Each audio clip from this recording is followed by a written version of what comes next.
Class, please watch the videos that Ms. Cole will be sharing on Section 3.1, Reflections. You know, I'd like us to reflect on an issue that's geometric. In fact, the issue is reflections. So it's sort of fun, it's sort of appropriate. So let's reflect on reflections. A reflection is really nothing more than when we have a particular geometric object and a line, and we sort of imagine the line being like a hinge, and we take the geometric object and sort of turn it over along that line hinge onto the other side. So look, for example, at these two images here. So these are two objects, and the question is one a reflection of the other? Well, actually, in this case, the answer is yes, and you can see that line upon which the reflection is taking place. If I were to take this object right here and turn it to this side, imagine that's being like a hinge, you see that it would match up perfectly onto here. These two objects would then be congruent. So what we actually see is that these two actually are reflections of one another. So there's this line where we can actually reflect, and we actually see this isometry. All right, so let's take a look at this example. Are these two objects reflections of one another? Well, the answer is no, because if we actually try to, let's say, reflect along this line, we see that when we reflect, this sort of rectangular thing jutting out would actually not correspond to the triangular thing jutting out here. If we try to reflect this way, maybe, well, it doesn't even make sense. So no matter how we try to sort of put a possible reflection, we never see these things actually match up at all. So in fact, these two objects are not reflections of one another. Reflections, when we have sort of like a mirror symmetry, if you will.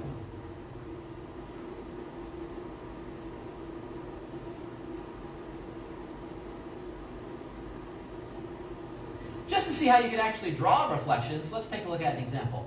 Let's draw the reflection of the quadrilateral across the line. So let's take a look at the image. We've got this four-sided figure, a quadrilateral, and we've got this line, and I want us to actually generate the reflection of this image across this line. What that means is it's like a mirror image. Imagine putting a mirror right here. If you looked inside that mirror, you would actually see that image sort of inside here, sort of reflected, but the same distance away. So how can we actually figure out how to draw this? It's actually pretty cool. Let me show you. What you do is you take a straight edge, and what you want to do is you want to take for each vertex, in this case there are four of them, I want a line from that vertex that's perpendicular to the line of reflection. So for example, right here, I would take this point and draw a line perpendicular to this red line from that point. And in this case, I'm going to use this very yellowy thing. And you can barely see it, but there you can see that line right over there. And now if I do that for this point right here, find the perpendicular line that goes through that vertex, perpendicular to the line of reflection, I get another yellow that you can just barely see. In fact, maybe you can't even see it. You know what? And if you can't see it, that's even better, to be honest with you. But I'll show it to you a little bit better there in the side box while I do it here. From this vertex, I draw a perpendicular through the red, and then finally this one, I do the same thing. All right. And now, what do? What I do now is just measure the distance from the red line to the vertices. And then I take that distance and I move that same distance over on the other side and put a dot. So this point is the same distance from the red line as this vertex is. And now I just repeat this. So I take this length and put it here. And I take this long length right here from this vertex to here. I measure that perpendicular length. Then measure that same perpendicular length with the other side, you see? I'm generating the vertices here. Look at me go, Mr. Vertice generating guy. And if you look, these are just the vertices, and you can already start to see the reflection with these 4 points to here. Now, if you want to see the actual projection, what we would do is we would pick a color and then connect the 4 points to make the quadrilateral on the other side. quadrilateral on the other side. And look at me go. And when you're done, you're going to have a very pretty green quadrilateral, which is going to be the reflection of the purple one across this red line. And you can see that I think I did a great job. I think it looks wonderful that this, if you sort of reflect it like a hinge, it would land on that perfectly. I'm very proud of this. You should be proud of your reflections. And that's all you have to do. Take each point and draw lines perpendicular to the line of reflection, and then measure that distance to the other side, and you're good to go.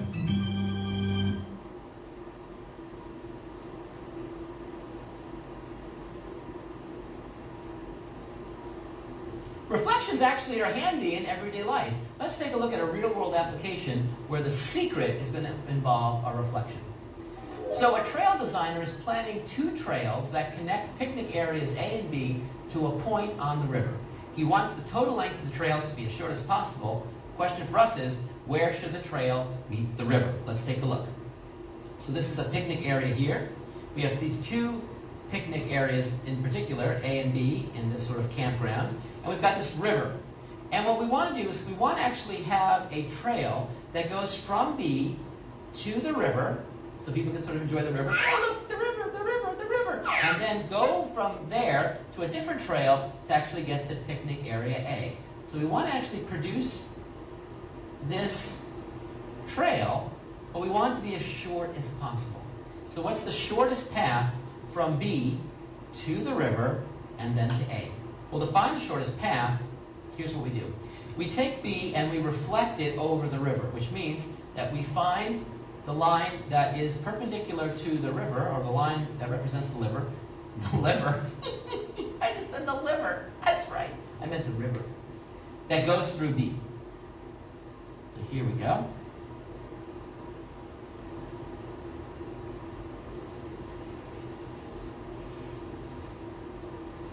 And now what I do is, I measure the distance from B to the river, and then bring that same distance down to here, and I mark that with a point.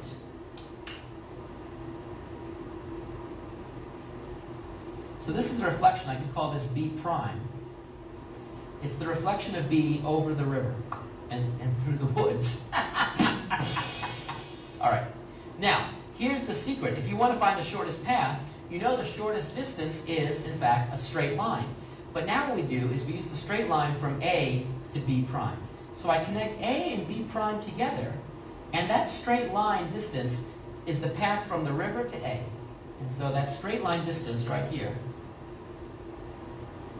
is going to be that part of the path. How do I get the other part of the path? Well, now I just go from this point to B. So I take this point to B, which if you think about it, is really the reflection of the rest of this straight line.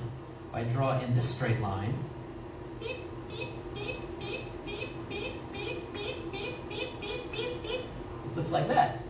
Can you see that? Maybe not. There you go. So all I did was connect these 2 points with a straight line, and then looked at the reflection over the river, and that gives me the shortest distance, because shortest distance is a straight line. And so in fact, we see straight line. So actually you can use this to find the path of shortest distance.